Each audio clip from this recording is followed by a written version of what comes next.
chainsaw might seem like a daunting bit of kit, but with a few safety precautions, it can be a really useful garden tool. Keep watching for our essential tips on how to start cutting logs safely.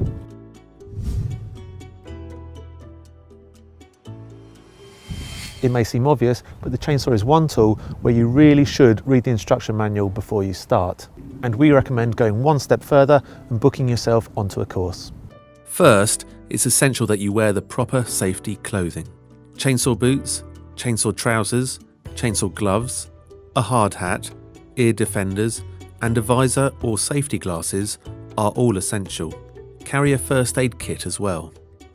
Before you start your chainsaw, make sure the tension in the chain is correct and that the chain has got enough oil.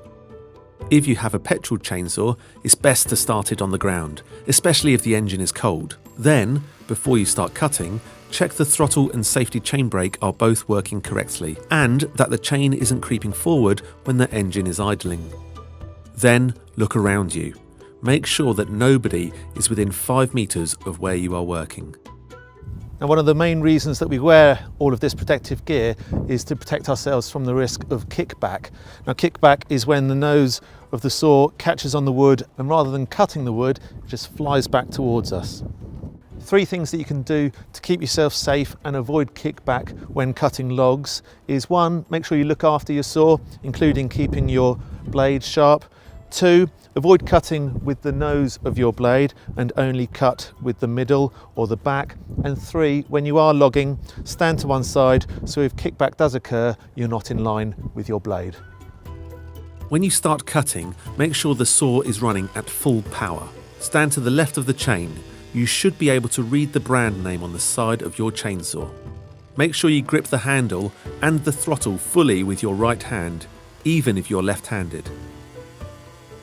Keep the saw horizontal and make sure you cut in the middle of the guide bar. Make sure the tip of the saw doesn't come into contact with anything it shouldn't, like other branches or the ground, and definitely never try cutting anything but wood, including wood with nails or treated wood. One of the easiest ways to put yourself at risk is by using a poorly maintained saw, so make sure you check your chainsaw regularly before you use it. There's a huge difference between the best and the worst chainsaws out there, so make sure you choose a Best Buy. Check out our reviews on which.co.uk. Click on the links below to get access to our chainsaw reviews, our guide to using a chainsaw, and to see just what makes a Best Buy chainsaw.